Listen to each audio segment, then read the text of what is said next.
Welcome back to the Press Club with me, Kendall Burton and Earl Buske. Before we end the show, there's something that we started talking about I want us to touch on. That's the threats against media persons. And how do you think that is contributing to the atmosphere where people feel they have no press freedom, that the press is under attack?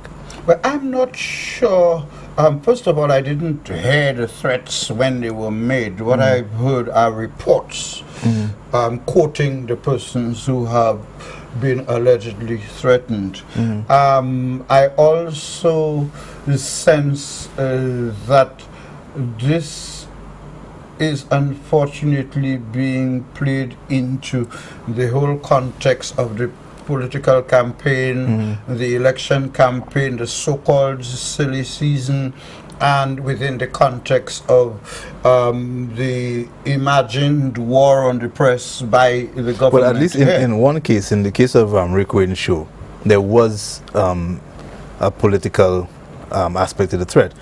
Because, what was it? Because the person who called specifically said that if the UWP won the next election, he was going to blame Rick Wayne for it. And on that basis, he was going to well, that didn't come across. Obviously, they didn't want to repeat. They select what they want to repeat. They didn't want to repeat the threat.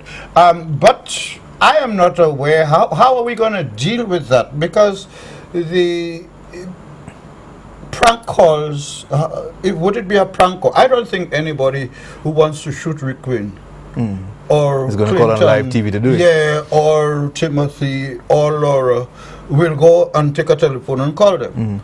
Similarly, I mean, how much credibility do we give to those calls, bad as they are? How much more credibility do we give to them than the people who use the same telephones to call and make reports of bomb threats, you know, at government buildings? You know, to what extent I listened to Sam Flood's response, and I agree with him. He says that the person called him to say they'll block him in the road, and he'll say, you block me in the road, you know, I'll knock you down, you'll be dead. You know, Sam Flood drives a vehicle, you're going to block him in the road, he'll knock you down. I am not aware that Sam Flood would go to the extent of saying that the Labour Party leadership called on its members to harass him. I'm not sure that anybody will make that assertion. But the way... But the fact is the assertion has been made.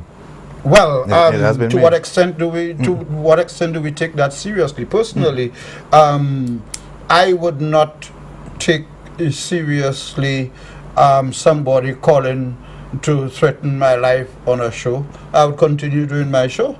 I mean, if somebody's out to do something to you, the last thing they would do is give you notice. And if they did, then you take notice. But, you know, I don't consider these things threat. I think stupid people do stupid things. And each one of those callers is just another stupid person. There could also be people who are so enraged, you know, at being described as idiots.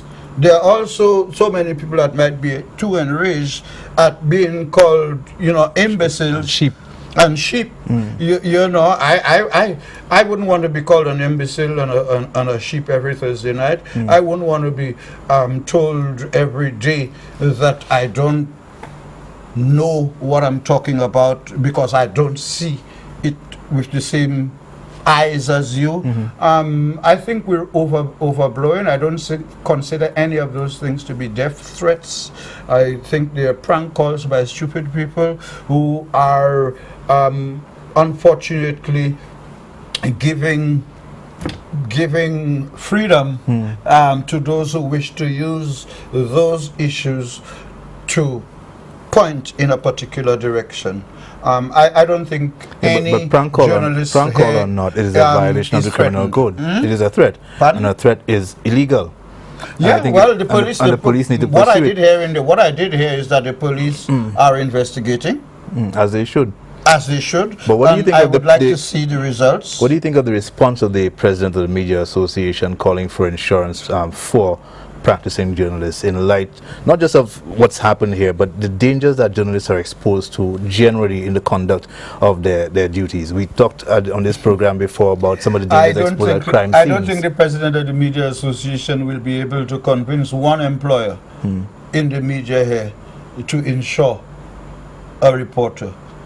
he might as well soon call for, as he hinted some time ago, for journalists to start wearing bulletproof vests on the job. You know, particularly now in the political season, since it is considered by many in the Press Association that the government is out to stifle and turn St. Lucia into a prison for journalists, then this might be the most dangerous time for journalists in St. Lucia if we are to listen to how it is expressed by some. Fortunately, there are also those who are saying, I don't feel threatened. Fortunately, there are those who are saying the association is not speaking for me when it says that I can't do my work. It certainly isn't speaking for me, not because I'm not a signed up member, but the association speaks for all journalists. It says it speaks for the media, for the press, and therefore it should be speaking for me. I haven't been on the air. My voice hasn't been on the air for a month. I haven't had a call to ask me what happened. And I haven't gone on any radio station and said that Aaron Shastny called the employers to get me off the air, even if he did. You know, we have to be able to, I think the Press Association is being too selective in the issues it takes up. I think it is being reactive. Is it really the Press Association, the president of the association? The president of the association. To what extent is he speaking for the association? I don't even know who's the vice president. I don't know who's the general secretary. I don't hear them speaking. You know, so I might be wrong when I say the Press Association vis-a-vis the president of the Press Association, but in either role, he claims to be speaking for me.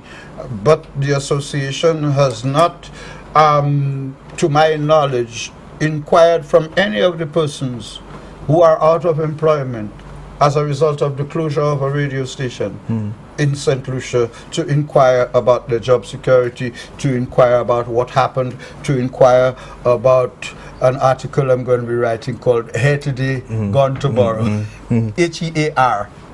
Yeah. We do for a little break, penultimate one, I think, but this is the Press Club. We'll be right back.